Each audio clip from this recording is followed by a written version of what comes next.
Yes, another installment of adult content being horrible and monstrous vice. Defending your vice won't save you from yourself. I'd say this to the people that consume chemically induced addictive substances like smoking, drugs, or alcohol, but we're not talking about those. We're talking about adult content. I've understood for a long time what real and fake are. You should be if you want to be a normal and functioning human being. Pornography is evil regardless if it's fake or not.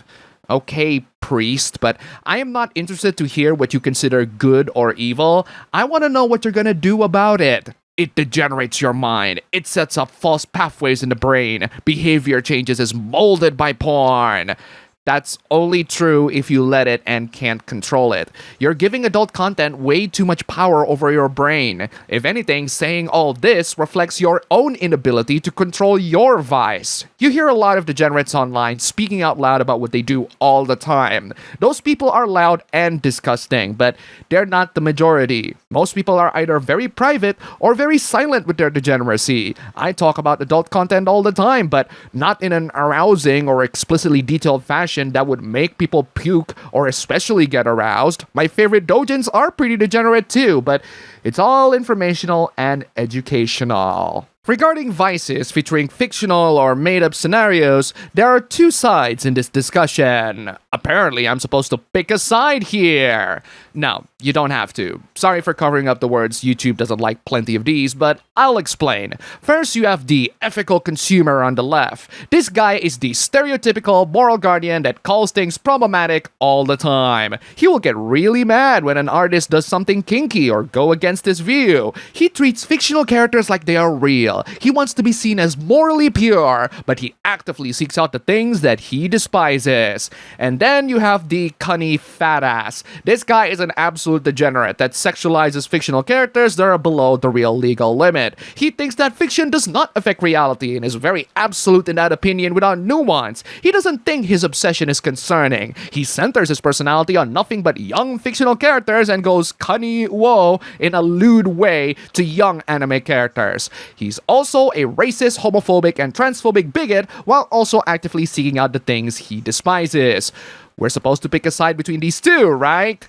No. These are two extremes of the opposite sides. It's the horseshoe theory in effect, which applies to all sorts of discourse. The more extreme your stances are on a certain thing, the more similar your actions will be. You are an individual, and you can pick and choose what to do best for yourself and your own sanity. Here's my side. You can sexualize any fictional character you like. They are fictional characters, they are not real. They don't affect reality in the sense that liking young anime characters will turn you into a criminal. They do affect reality through catharsis, a phenomenon that has been studied by Greek philosophers and psychologists for decades. Fiction is comforting, relaxing, therapeutic, and allows us to explore wild ideas that we wouldn't explore in the real life in the real world. That has nothing to do with actions to other people online. I am a silent, passive observer. I don't interact with people online except on my live stream. And yes, I do consume adult content as well, but you are an adult. Whatever actions that you do online, it's not my responsibility. I'd rather people use their time online to be creative, like learning how to write, bettering yourself from a garbage writer to a good one, instead of writing garbage comments to one another. Fanfiction is mostly garbage, but it is undeniably born out of love and genuine excitement by a fan. It's built on community, passion, and deranged offers notes.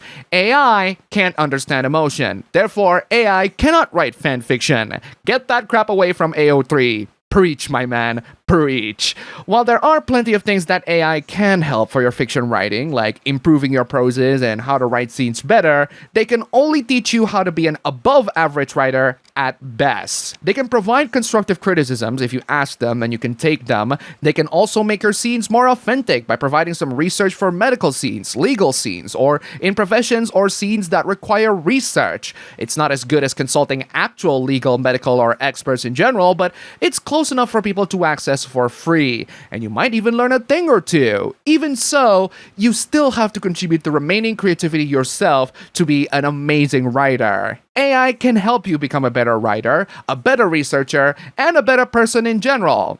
Can. Not always, but they can, if you want them to, and if you know how to use them.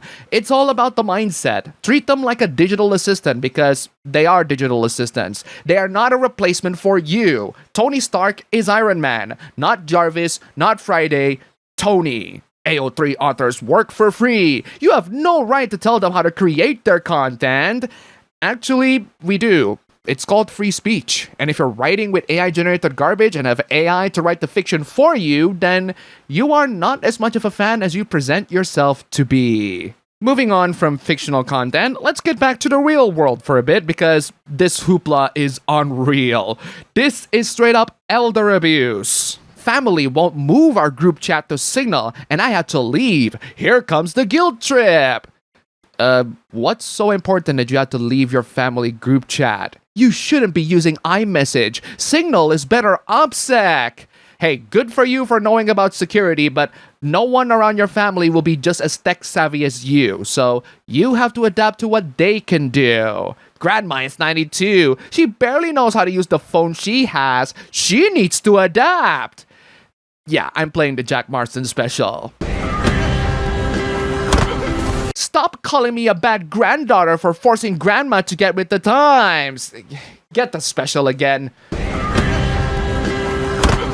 Y'all are gonna bat for a lady who is probably racist. Clearly, everyone on the internet cares for your grandma's well-being way more than you do, so you'd better shut up and get back to iMessage, you little brat. Okay, that one might be just a joke, but this next couple of hooplas are clearly not meant to be. This has gotta be some of the most outrageously hilarious things that I've seen in a while. There is a new study that finds out 95.1% of men admits to doing forceful, illegal, non-consensual, and horrific acts to women.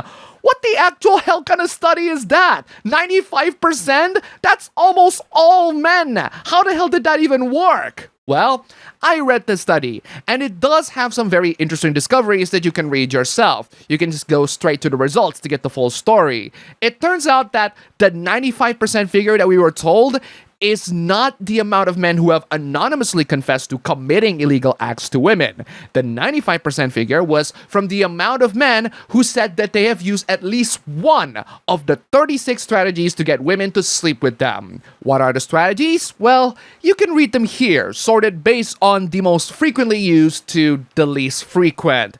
To put it simply, 95% of men have used at least one strategy to get to have sex with women.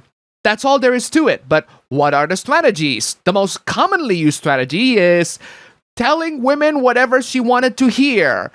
That's not non-consensual. That is, at worst, manipulative and dishonest. But this doesn't mean that men are all evil. It just means that men have used all sorts of ways to get to women, and plenty of them can be really desperate, like this guy over here. Hi, I'm a doctor. I just saw injury in your chest. Could you please show me a full picture in order to evaluate the area properly?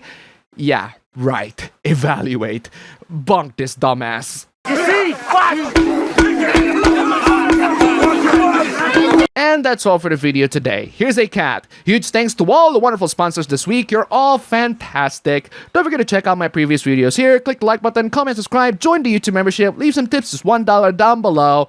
And thanks for watching.